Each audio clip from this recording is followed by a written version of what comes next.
Let's get to the point. Ang saya pala pumulot ng isda sa gabi.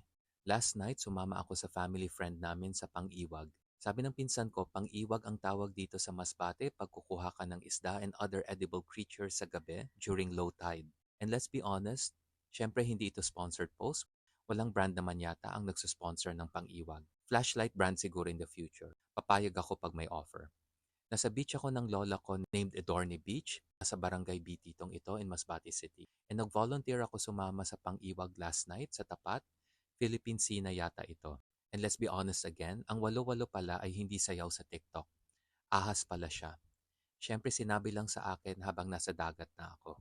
Kung alam ko lang na may ahas sa dagat na poisonous, hindi na siguro ako sumama. Dahil nasa gitna na ako ng dagat, laban na, alangan namang atras pa. Parang relationship. Nasa gitna ka na ng relationship at nasa hotel na kayo, alangan namang i-refund ang hotel, di ba? By the way, ang headlight pala pwedeng ma-adjust. Sa kaba ko, hindi ko na na-adjust ang ilaw habang nasa dagat. Bawat tapak ko, hindi ko alam kung dahon or walo-walo na ang humahawak sa paa ko. May lumulutang din na parang starfish. Hindi ko sure kung poisonous starfish ito or balat lang ng prutas. In fairness, congrats sa amin, nakahuli kami agad. Siya lang pala ang nakahuli. Nakahuli siya ng 2 payat na isda immediately. After 2 hours, I decided na umuwi na lang kasi feeling ko natatakot ang isda sa akin. And true enough, marami na siyang nahuli after.